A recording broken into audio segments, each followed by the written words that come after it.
तो वेलकम है दोस्तों, नमस्कार है आप सभी का। देखिए, जैसा कि मुझे टाइम मिलता है तो मैं आपके लिए वैकेंसी लाता ही हूँ। आज की वैकेंसी जो है मेडिकल डिपार्टमेंट से जुड़ी हुई है और यहाँ पे पहले हम लोग पोस्ट की बात कर लेते हैं। तो स्टाफ नर्स की वैकेंसी है, फिर आपके ऑपरेशन थिएटर जो टेक्नीशियन होता है, OT technician, operation theatre technician की वैकेंसी है, लैब टेक्नीशियन की वैकेंसी है, एक्सरे टेक्नीशियन की वैकेंसी है, ठीक है। फिर फार्मासिस्ट और ईसीजी यानी कि इलेक्ट्रोकार्डियोग्राफ टेक्नीशियन की वैकेंसी है, ठीक है। इन सभी पदों पे हम लोग बात करेंगे। 10th 12th क्या क्या क्वालिफिकेशन रहेगा सब कुछ पढ़ेंगे। तो चलिए देख लेते हैं। देखिए, यह वैकेंसी आपका झारखंड के 24 जिला के आदमी कोई भी अप्लाई कर पाएगा, लेकिन आपको जो पोस्टिंग मिलेगी वह गोड्डा में मिलेगी।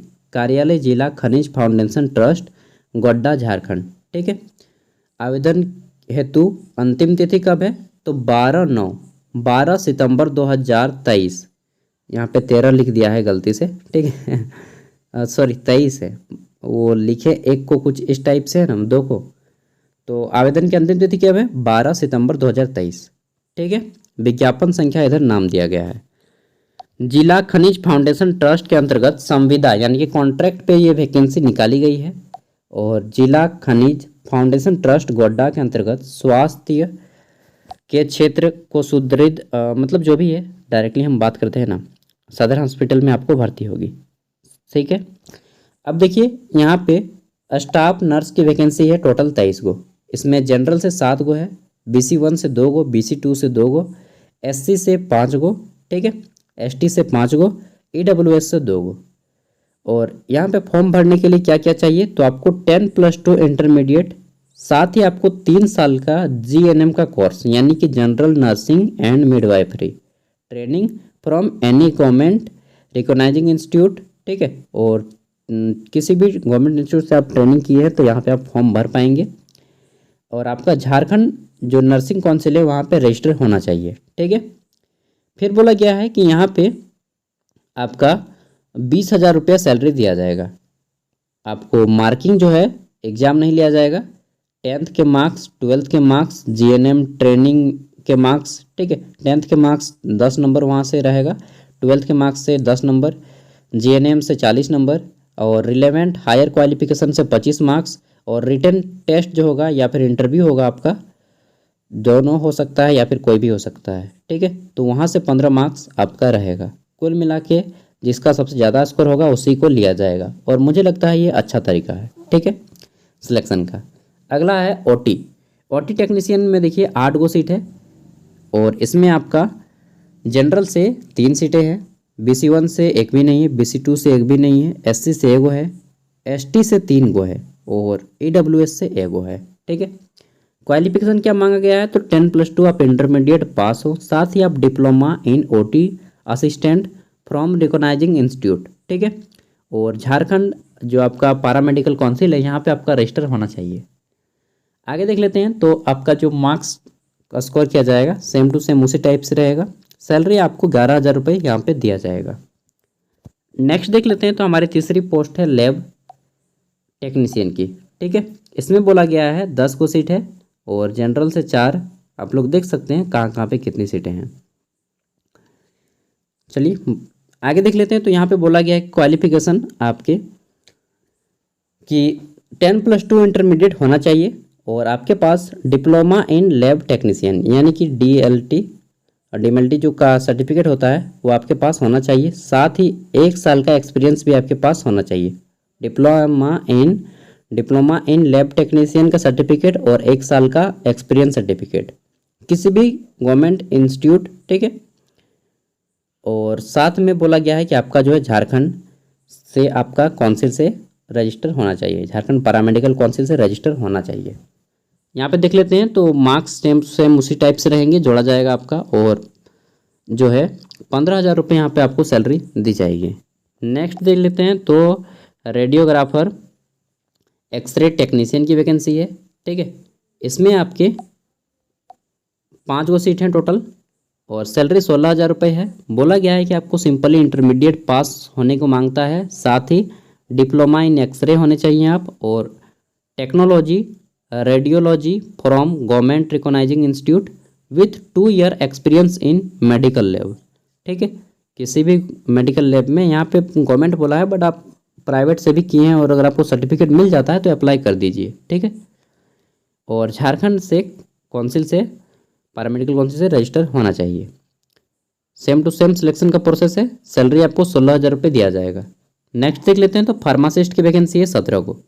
ठीक है, और यहाँ पे आपको 12th पास मांगा गया है, साथ ही बोला गया है कि आपके पास फार्मासिस्ट का सर्टिफिकेट होना चाहिए और झारखंड फार्मेसी काउंसिल से रजिस्टर होना चाहिए। साथ ही आपको कंप्यूटर चलाना आना चाहिए, MS word, MS office, internet, generally सबको आता है आजकल, और नहीं आते हैं तो 15 दिन लगेगा, सीख लीजिएगा। और यहाँ पे सैलरी आपको 10,973 रुपया दिया जाएगा। ठीक है, आगे देख लेते हैं, तो ECG इलेक्ट्रोकार्डियोग्राफ की वैकेंसी है। यहाँ पे 15,000 रुपये सैलरी दिया जाएगा। एक वैकेंसी है, ओनली 1 जनरल से, 10+2 मांगा गया है और डिप्लोमा डिग्री होना चाहिए आपका ECG में। ठीक है, और कंप्यूटर आपको आना चाहिए चलाना, नहीं आते हैं तो सीख लीजिएगा। ठीक है, ये हो गए हैं आपके टोटल 63 पोस्टें होती हैं, 63 या 64। बोला गया है कि उपरोक्त पद जो है आपके नियुक्ति संबंधित जिला खनिज फाउंडेशन ट्रस्ट गोड्डा द्वारा की जाएगी और चयन हेतु अधिकतम उम्र सीमा की गणना जो है 1 सितंबर 2023 के आधार पे किया जाएगा। ठीक है, इसके अकॉर्डिंग आपकी कम से कम उम्र 21 साल होनी चाहिए, अधिक से अधिक उम्र 35 वर्ष जनरल कोटा से, BC 1 से 37 वर्ष। ठीक है, BC 1 और BC 2 OBC मतलब, और किसी भी कैटेगरी की महिला हैं जनरल OBC तो आपको 40 वर्ष। ठीक है, सॉरी, ST SC पुरुष और महिला के लिए 40 वर्ष है, और किसी भी कैटेगरी की महिला हैं जनरल OBC तो आपको 38 वर्ष, और बाकी इधर दिव्यांग के लिए आयु तो बहुत ज़्यादा रहती है। नेक्स्ट देख लेते हैं, तो तीसरी शर्त है कि चयन की शर्तें यहाँ पे कुछ दी गई हैं कि यह वैकेंसी आपका जो है कॉन्ट्रैक्ट बेसिस है। काम करने के बाद 1 से 2 साल मान लीजिए आप वहाँ पे काम कर लिए, उसके बाद ये मत बोलिएगा कि मुझे परमानेंट कर दीजिए। ठीक है, ये पहले ही बोल लिए हैं और आपको एक बॉन्ड पेपर भी लिखवा लेंगे कि परमानेंट हम लोग कर भी सकते हैं, नहीं भी कर सकते हैं, आप हमें फोर्स नहीं करिएगा। ठीक है, वो चीज़ आपको वो पहले ही बता देंगे। तो काम करना है तो कीजिए, नहीं तो जाइए। क्लियरली इन्होंने मेंशन कर दिया है क्योंकि ये अपनी ओर से वैकेंसी दे रहे हैं। अगला है, चयनित अभ्यर्थी द्वारा समर्पित सभी मूल प्रमाण पत्रों का सत्यापन 3 माह के अंदर प्रमाण पत्र निर्गत करने वाले संस्थान से कराया जाएगा। प्रमाण पत्र गलत पाए जाने पर संबंधित कर्मियों का अनुबंध तत्काल रद्द कर दिया जाएगा। ठीक है, और संविदा तत्काल अभी 1 वर्ष के लिए है, फिर आपको रिन्यूअल कराया जाएगा प्रत्येक वर्ष और आपको आगे बढ़ाता जाएगा। ठीक है, अगला है, चयनित अभ्यर्थी द्वारा समर्पित सभी मूल प्रमाण पत्र, ये हो गया। नेक्स्ट है आपका 5वां पॉइंट कि संविदा के आधार पर आपका जो है संविदा के आधार पर अनुबंधित कर्मियों को 1 माह की नोटिस देके आपको जो है निकाल दिया जा सकता है। अगर कभी ऐसा ज़रूरत हुआ कि मान लीजिए आपने कुछ गलत कदम उठा लिया है तो आपको निकाल दिया जाएगा। 1 महीना की सैलरी आपको दे दिया जाएगा और बोलेगा बाबू तुम निकल जाओ, तुम्हारा हो गया काम ख़त्म। ठीक है, या फिर आप अगर काम छोड़ना चाहेंगे तो 1 महीना पहले आपको बोलना होगा। ठीक है, तो ये जितने भी चीज़ें हैं सब कुछ आप लोग देख लीजिएगा। हम लोग चलिए चयन की बात करते हैं। आपको पढ़ना पड़ेगा, अगर आप फॉर्म भरते हैं तो आपको नोटिफिकेशन पढ़ना चाहिए और पढ़ना ही पड़ेगा। ठीक है, क्योंकि मेरे भरोसे मत रहिएगा, मैं केवल आपको इन्फॉर्म कर देता हूं कि देखो भाई यहाँ से वैकेंसी आया है, अगर आप एलिजिबल हैं तो फॉर्म भरिए। तो ये बोला गया है कि अभ्यर्थी का चयन लिखित परीक्षा, तकनीकी परीक्षा, ठीक है, साक्षात्कार और प्राप्तांक जो आपके हैं उससे आधार पर किया जाएगा। जैसे कि अभी मैंने बता दिया 10th 12th मार्कशीट रहेगा, 15 मार्क्स का केवल आपका इंटरव्यू होगा, बाद बाकी सभी आपके जो मार्क्स लाए हैं उसी के आधार पे आपका सिलेक्शन दिया जाएगा। बोला गया है कि सभी उम्मीदवार निबंधित डाक यानी कि स्पीड पोस्ट के माध्यम से या फिर बाय हैंड के द्वारा डायरेक्ट आपको यहाँ पे पहुँचाना होगा। ठीक है, गोड्डा में अभी मैं एड्रेस बताऊँगा, यहाँ पे पहुँचाना होगा। डायरेक्टली आप वहाँ पे जाके भी सबमिट कर सकते हैं उस एड्रेस पे, या फिर आप एड्रेस पे स्पीड पोस्ट भी कर सकते हैं। ठीक है, अगला है कि उक्त नियुक्ति ऊपर जो बताई गई उस नियुक्ति के बारे में कार्मिक एवं प्रशासनिक सुधार तथा राजभाषा विभाग झारखंड सरकार की संकल्प संख्या 14 स्थानीय नीति का ST SC जो है केवल और केवल स्थानीय लोगों को यहाँ पे आरक्षण दिया जाएगा। ठीक है, और इसके लिए आपका जो है स्थानीय प्रमाण पत्र 5 फरवरी 2021 या फिर उससे बाद का बना होना चाहिए। ठीक है, अगला है अंतिम रूप से तैयार की गई मेगा सूची सिविल सर्जन उपायुक्त के कार्यालय गोड्डा के जो वेबसाइट है, ऑफिशियल वेबसाइट, प्रत्येक जिले की वेबसाइट होती है, www.godda.nic.in पे अपलोड कर दी जाएगी 1 सप्ताह के अंदर, ठीक है, और प्रकाशित की जाएगी। जब आपका फॉर्म फाइनल हो जाएगा सबमिट, तो 1 सप्ताह के अंदर ये आपका लास्ट डेट के बाद निकाल देंगे, सॉरी इंटरव्यू वगैरह होने के बाद।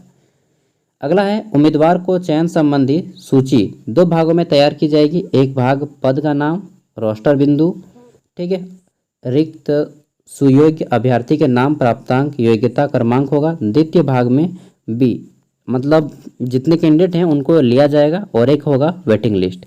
अगर कोई कैंडिडेट छोड़ के चला जाता है बीच में, तब वेटिंग लिस्ट के कैंडिडेट को बुलाया जाएगा, ठीक है, रूप में मानी जाएगी। और बाकी आप लोग पढ़ लीजिएगा। अंतिम तिथि मैंने बता दिया है। आवेदन की प्रक्रिया क्या है वो हम लोग अब जान लेते हैं।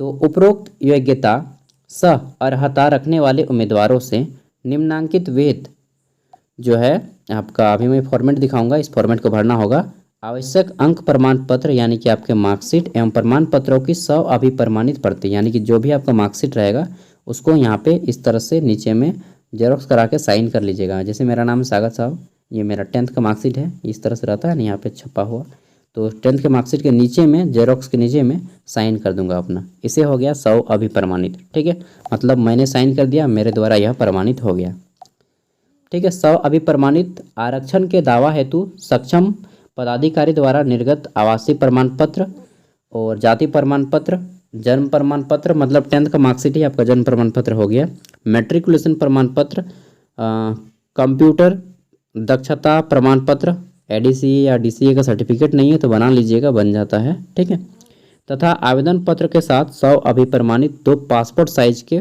फोटो संलग्न करते हुए 12/9/2023, ठीक है, कब 12 सितंबर 2023 शाम के 5 बजे तक आपको जो है आवेदन जमा करना होगा।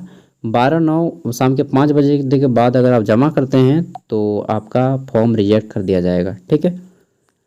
किसी अन्य कार्यालय में जमा करने के लिए आपको यहाँ पे नहीं स्वीकार किया जाएगा, आपको उसी एड्रेस पे स्वीकार करना हो, जमा करना होगा जहाँ पे ये बताए जाएंगे। अभी हम बताएंगे एड्रेस। और यहाँ पे कुछ शुल्क है। अगर आप जनरल और ओबीसी कैंडिडेट हैं तो आपको फॉर्म भरने के लिए 400 रुपया शुल्क लगेगा। अगर आप एसटी एससी, ठीक है, कैंडिडेट हैं तो आपको 200 रुपये यहाँ पे शुल्क लगेगा। और शुल्क जो है आपको डिमांड ड्राफ्ट आवेदन पत्र के साथ संलग्न करना अनिवार्य होगा। ड्राफ्ट का भुगतान जिला ग्रामीण स्वास्थ्य समिति गोड्डा के नाम से बनेगा। जो डिमांड ड्राफ्ट बनाइएगा बैंक चाहेंगे तो वो पूछेंगे कि या फिर आपको लिखना होगा, ड्राफ्ट का नाम लिखना होता है फॉर्म में, तब आप भरिएगा वहाँ पे जिला, ठीक है, ये लिखिएगा जिला ग्रामीण, मैं बोल रहा हूँ जिला ग्रामीण स्वास्थ्य समिति गोड्डा, या फिर इंग्लिश में district rural health society flexible Godda, ये आपको लिखना होगा, ठीक है। अगर आप इंग्लिश में डिमांड ड्राफ्ट बनाएंगे, इंग्लिश में ही बनता है तो इसको लिखना होगा, ठीक है, ये आपको डिमांड ड्राफ्ट में लिखना होगा। और आप अगर एसटी एससी हैं तो 200 का, जनरल ओबीसी हैं तो 400 रुपये का डिमांड ड्राफ्ट बनाएंगे। उस डिमांड ड्राफ्ट को उसी लिफाफे में भेज दीजिएगा जहाँ पे आपको ये सारी चीज़ें भर रहे हैं। देखिए, सभी तरह से पूर्ण आवेदन जो रहेंगे उसको ही केवल और केवल एडमिट कार्ड भेजा जाएगा या फिर इंटरव्यू के लिए बुलाया जाएगा। सबसे ज़्यादा बेटर रहेगा कि आप बाय हैंड एक दिन गोड्डा जाइए, घूम लीजिएगा, अच्छा होगा, ठीक है। वहाँ पे जाइए, असैन्य सह शल्य चिकित्सक सह मुख्य चिकित्सा पदाधिकारी के कार्यालय गोड्डा में जमा कराया जा सकता है। लिफाफे के ऊपर उपरोक्त स्पष्ट रूप से सूचनाएं उपलब्ध कराई जाएं, जैसे कि आपका पद का नाम, ठीक है, विज्ञापन संख्या, पद का कोड और पद का नाम, ये चीज़ आपको भरनी होगी। जो लिफाफा रहेगा आपका, ये लिफाफा है मान लीजिए, तो यहाँ पे लिखेगा आवेदित पद का नाम, विज्ञापन संख्या, ठीक है, पद कोड, ये आपके 3 चीज़ भरा ही होना चाहिए। और इधर आपका एड्रेस रहेगा, प्रेषक लिख दीजिएगा, ठीक है। इस तरह से जो है आपका रहेगा। और ये एड्रेस कहाँ का है तो चलिए मैं बताता हूँ एड्रेस। देखिए, ये है एड्रेस, एड्रेस नोट करिएगा। ये है असैनिक शल्य चिकित्सा सह मुख्य चिकित्सा पदाधिकारी गोड्डा, ये है एड्रेस। इसी एड्रेस पे आपको फॉर्म को भेजना है या फिर डायरेक्टली आपको यहाँ पे जाके जमा करना है, गोड्डा सदर हॉस्पिटल में जाके जमा करना है, ठीक है। और ये मैं पीडीएफ वीडियो का डिस्क्रिप्शन में दे रहा हूँ, इसको डाउनलोड कर लीजिएगा, ये सब कुछ भर लीजिएगा, ठीक है। सब कुछ भरने के बाद आपको ये केवल ये पेज निकालना है। इसको निकाल के भर के आपके इसके साथ जितने भी डॉक्यूमेंट्स हैं, ठीक है, वो डॉक्यूमेंट्स फ़ोटो आपको यहाँ पे साथ देना है और फ़ोटो जो है डालिएगा 100 अभिप्रमाणित, मतलब इस फ़ोटो में आप साइन इस तरह से कर दीजिएगा अपना, नीचे से साइन कीजिएगा तो ऊपर पहुँचा दीजिएगा। जैसे मेरा नाम सागर है तो मैं यहाँ से ये मान लीजिए फ़ोटो है तो फ़ोटो को यहाँ से साइन करूँगा सही ऊपर चढ़ा दूँगा। फ़ोटो आप ब्लू पेन से ही साइन कीजिएगा, ज़्यादा बेटर रहेगा। ठीक है, इस फॉर्म को पूरा का पूरा भर लेना है, बहुत ही ईजी है। परीक्षा का नाम यहाँ पे आप लोग मैट्रिक लिखिएगा, फिर 12th लिखिएगा, फिर जो भी सर्टिफिकेट का कोर्स है उस कोर्स का नाम दीजिएगा। ठीक है, कहाँ से उत्तीर्ण किए हैं, ये आप कब उत्तीर्ण किए वो डेट, कहाँ से उत्तीर्ण किए हैं, यूनिवर्सिटी या विश्वविद्यालय के नाम, जैसे मैंने जैक बोर्ड से पास किया तो जैक बोर्ड, CBSE है तो CBSE, कुल प्राप्तांक कितना था और कितना प्रतिशत आया, इस तरह से सब कुछ आपको भर लेना है। ठीक है दोस्तों, मैं उम्मीद करता हूँ कि ये सारी वीडियो आपको समझ में आ गई होगी। फिर भी कुछ दिक्कत होता है तो आप हमें कमेंट कीजिए, हम आपके कमेंट का आंसर जब भी खाली होते हैं तो दे देते हैं। ठीक है, तो मिलते हैं अगले वीडियो में, तब तक के लिए बाय। इसी तरह से हम आपको अपडेट करते रहेंगे, जुड़े रहें। और अगर आपका कोई दोस्त, भाई, बंधु, रिलेशन में हो, संबंधी हो, ठीक है, तो उन तक भी वीडियो को शेयर कीजिएगा ताकि उन्हें भी ये सब वैकेंसीज़ के बारे में पता चल सके। ठीक है दोस्तों, मिलते हैं अगले वीडियो में। जय हिंद, जय भारत, जय झारखंड, जोहार।